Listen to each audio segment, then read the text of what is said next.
Salut.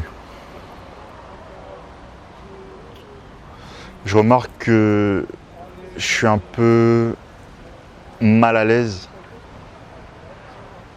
avant de faire cette vidéo parce que peut-être inconsciemment je me suis toujours dit en fait que ça ne servait à rien d'aborder ce sujet-là parce que c'était évident en fait que c'était pas un problème. Et manifestement, ce qui semble être une évidence pour moi ne l'est pas forcément pour tout le monde.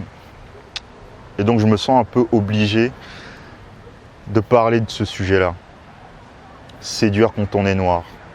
Mais je remarque qu'il y a des mecs qui, parce qu'ils n'arrivent pas à séduire des filles, ils ont réussi à se convaincre du fait que c'était à cause de leurs origines ou de leur identité en fait. Et donc quand je vois ça, je me sens obligé d'en parler parce que je remarque en fait que je suis arrivé à un stade où j'en ai un peu marre, si tu veux, de voir des mecs qui se comportent comme des victimes, que ce soit sur des forums, des groupes Facebook, des commentaires en dessous des vidéos ou des blogs, en fait, peu importe. C'est-à-dire qu'il y a des mecs qui se plaignent sur toutes ces plateformes-là du fait qu'ils n'arrivent pas à séduire des filles parce qu'ils sont noirs, parce qu'ils n'ont ni la bonne identité, ni la bonne couleur, ni les bonnes origines. Et donc ils vont rentrer dans un schéma mental comme ça qui est de penser que vu qu'ils n'arrivent pas à séduire des filles à cause de ça, ils vont essayer de trouver justement des choses qui vont les conforter dans cette nouvelle réalité qu'ils ont adoptée en fait. En se disant peut-être qu'un tel il arrive à séduire parce qu'il a la bonne identité, un tel il arrive à séduire parce qu'il a les bonnes origines, un tel il arrive à séduire parce qu'il a la bonne gueule en fait. Et donc j'en suis arrivé vraiment à un stade où je ne peux pas continuer à lire ce genre de choses sans me prononcer sur le sujet en fait. Moi je pense que le problème il est ailleurs parce que, si tu veux, depuis que je fais ça, depuis que j'aborde des filles dans la rue, jamais ça ne m'a traversé l'idée, mais quand je te dis jamais, c'est vraiment jamais. Jamais à aucun moment avant d'aller parler à une fille, je me suis dit mes origines, mon identité ou ma couleur pouvaient me desservir en fait. Et donc je comprends pas, si tu veux, pourquoi il y a des gens pour qui c'est un vrai problème. En fait, j'arrive pas à comprendre, mais en y réfléchissant, en creusant un peu davantage, ce que je remarque en fait, c'est que le vrai problème, il n'est pas là en fait. Le vrai problème, c'est pas que tu n'arrives pas à séduire parce que tu es noir, parce que tu es blanc, parce que tu es de telle ou telle couleur, de telle ou telle origine. Je pense que c'est surtout un problème d'ego qu'il y a derrière tout ça. Selon mon point de vue, quand je lis tous ces commentaires, je lis tous ces témoignages, je lis tous ces messages en fait, je me dis que ces mecs-là en fait, ce qu'ils recherchent, c'est surtout de plaire à tout le monde. Mais je suis désolé de te le dire, mais tu n'arriveras jamais à plaire à tout le monde.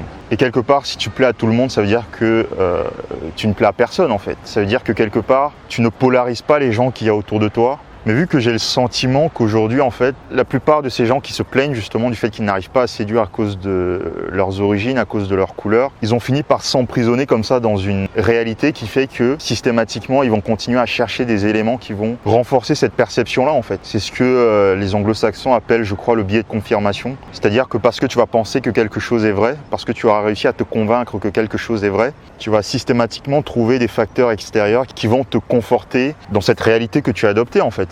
Mais moi j'aimerais qu'on fasse un exercice ensemble, toi et moi.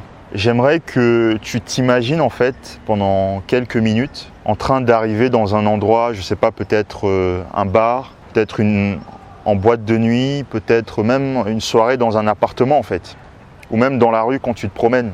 Qu'est-ce qui se passe en fait la plupart du temps quand tu te trouves dans ces environnements-là, des environnements qui sont propices en fait à faire des rencontres? Ce qui se passe généralement, c'est que consciemment ou inconsciemment, lorsque tu te trouves dans ce genre d'environnement, tu as déjà éliminé une grande partie des filles qui se trouvent dans cet environnement-là.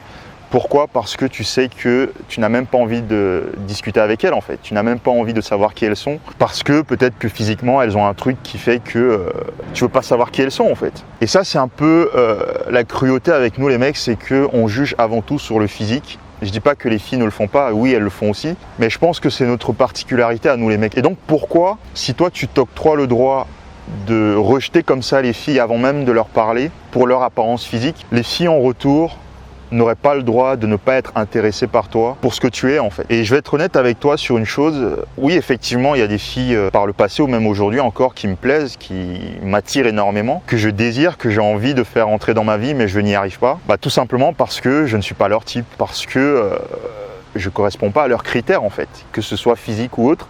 Mais finalement, on n'en sait rien. Parce que la raison pour laquelle la fille, elle va te rejeter, j'ai envie de dire, ce n'est que elle que ça regarde et ça n'engage qu'elle en fait. Et donc cette excuse selon laquelle tu n'arrives pas à séduire des filles parce que t'es noir ou parce que t'as la mauvaise identité, parce que t'as la mauvaise origine, je suis désolé de te le dire, mais en fait, c'est des grosses conneries. Mais je pense qu'à force de s'emprisonner dans cette réalité-là, en fait, ce qui se passe, c'est que les mecs, ils commencent à devenir complètement aveugles. C'est-à-dire que parce qu'il y a des filles qui ne veulent pas d'eux, ils vont se concentrer sur ces filles-là, en fait. Alors que de l'autre côté, il y a certainement des filles à qui ils pourraient plaire, en fait. Et donc, ils vont gaspiller comme ça de l'énergie, du temps, de la force mentale à se lamenter, à se plaindre sur le fait qu'il y a des filles qui ne sont pas intéressées par eux.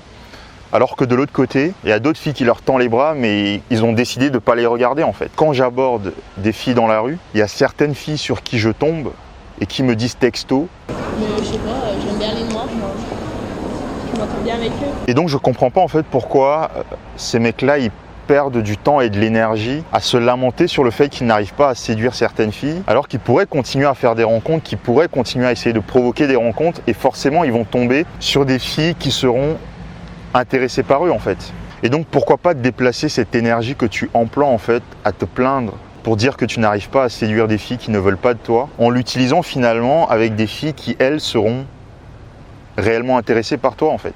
Encore faut-il ne pas se décourager après la première fille qui va te dire non, ou même après la cinquième qui va te dire non, et de continuer malgré tout à provoquer des rencontres en fait. J'aimerais quand même te raconter une anecdote où effectivement j'ai eu le sentiment que ma couleur ou mes origines pouvait être un problème pour rencontrer des filles. C'était l'automne 2016 lorsque j'étais à Prague, en République tchèque. Il y a un endroit qui s'appelle Wenceslas Square, je crois. En fait, dans cet endroit-là, si tu veux, tu avais une communauté de Noirs, en fait, qui étaient là pour faire leur travail, c'est-à-dire qui racolaient, en fait. Eux, leur objectif, c'était de proposer à des gens dans la rue, c'est-à-dire qu'ils les approchaient directement pour leur proposer d'aller dans des clubs de striptease, en fait. Du coup, moi, je suis arrivé dans cet endroit-là et j'essayais de faire des approches à cet endroit-là. Et du coup, ça ne marchait pas, en fait. Ça ne marchait pas. Au début, je ne comprenais pas pourquoi. C'est-à-dire que dès que j'approchais les filles, elles ne m'écoutaient même pas. Elles continuaient leur chemin. Principalement à cet endroit-là. C'était vrai uniquement à cet endroit-là. Et donc, on a décidé de changer d'endroit, en fait, d'aller dans un autre endroit pour faire des rencontres, dans un autre endroit pour approcher des gens.